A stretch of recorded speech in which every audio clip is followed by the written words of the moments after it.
데살로니가 전서 2장 13절로 16절 말씀. 이러므로 우리가 하나님께 끊임없이 감사함은 너희가 우리에게 들은 바 하나님의 말씀을 받을 때에 사람의 말로 받지 아니하고 하나님의 말씀으로 받음이니 진실로 그러하다. 이 말씀이 또한 너희 믿는 자 가운데서 역사하느니라. 형제들아, 너희가 그리스도 예수 안에서 유대에 있는 하나님의 교회들을 본받은 자 되었으니 그들이 유대인들에게 고난을 받음과 같이 너희도 너희 동족에게서 동일한 고난을 받았느니라. 유대인은 주 예수와 선지자들을 죽이고 우리를 쫓아내고 하나님을 기쁘시게 하지 아니하고 모든 사람에게 대적이 되어 우리가 이방인에게 말하여 구원받게 함을 그들이 금하여 자기 죄를 항상 채우며 노하심이 끝까지 그들에게 임하였느니라. 데살로니가 전서 2장 13절로 16절 말씀은 앞부분에서 데살로니가 교인들이 당하는 고난들, 그 고난이 있었음을 이야기하고, 마찬가지로 그 교인들만 고난을 당하는 것이 아니라 복음을 전하는 사도들과 그 일행들도 동일한 어려움과 고난 가운데 있었다, 이렇게 말씀을 하면서 상호 간에 어떤 연결고리가 있고 같은 동질적인 의미들을 말씀을 하고 있습니다. 그러면서 이들을 또 칭찬하기를 사도들이 전하는 말씀을 사람의 말이 아닌 하나님의 말씀으로 받았다, 이렇게 말씀을 해요. 이 말이 무슨 말인가 하면, 그 당시 사람들이 하나님의 말씀을 전하는 이 사도들을 위시한 많은 일행들의 말을 단순한 사람의 말, 바울도 사람이고 이 사람도 사람이지 않냐, 조금 다르게는 사도 바울의 사도성을 문제 삼았습니다. 사도 바울이 사도성을 받았다라는 것은, 그것을 가졌다라는 것은 하나님으로부터 보내심을 받았다라는 거예요. 하나님으로부터 보내심을 받았다라는 사실을 이 사도는 누누이 강조를 합니다. 그래서 내가 주 예수 안에서 사도 되었다라고 강조를 하죠.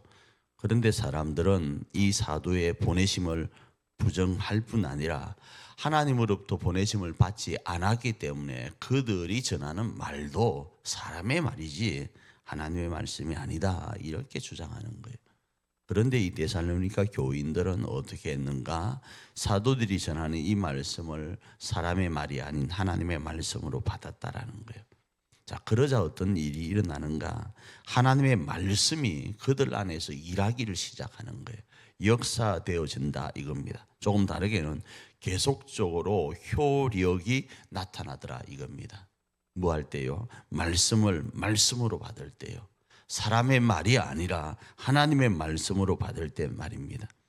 자, 그러면서 또 한 가지를 말씀하기를, 너희가 그런 모습을 통하여서 하나님의 말씀 안에 있다 보니까 데살로니가 교회가 유대에 있는 그리스도를 믿는 교회와 같은 고난과 동일한 어려움을 겪고 있다, 이 이야기를 해요. 고난을 왜 강조하고 자랑하고 있을까요? 여기서 유대교회는, 교회라는 용어가 유대인들이 믿는 유대교를 이야기하는 게 아닙니다. 교회는 예수님을 그리스도로 믿는 사람들의 모임을 이야기하는 거예요. 그래서 여기서 유대교회는 예수님을 그리스도로 믿는 유대에 있는 교회를 이야기합니다. 그런데 이 유대교회가 누구로부터 고난을 받는가 하면 유대인들로부터 고난을 받았다, 이겁니다. 그런데 데살로니가 교회도 예수님을 그리스도로 믿는 교회로서 있다 보니까 그 주변의 사람들로부터 고난을 받는 것이 어쩌면 유대교회가 받는 고난과 그렇게 동일하냐, 이런 모습들은 하나님께서 유대교회에게 주시는 그 은총, 구원의 은총이 그대로 이 데살로니가 교회에도 있다를 간접적으로 증명해 주는 겁니다. 그래서 데살로니가 교회 또한 하나님께서 피로 값주고 사신 교회이고 예수님을 머리로 하는 교회이구나를 이 바울은 이 데살로니가 교회인들에게 이야기를 하고 있는 겁니다. 유대인들이 유대교회를 어떻게 박해했습니까? 예수님과 예언자들을 죽이고 제자들을 쫓아내고 하나님을 기쁘시게 하기보다는 자신들의 유익 따라서 그릇된 선민의식으로 많은 사람들을 대적하고 자기들 외에는 구원받을 자가 없다고 고집하면서 예수님을 믿으려는 사람들을 박해하고 방해했다 이겁니다.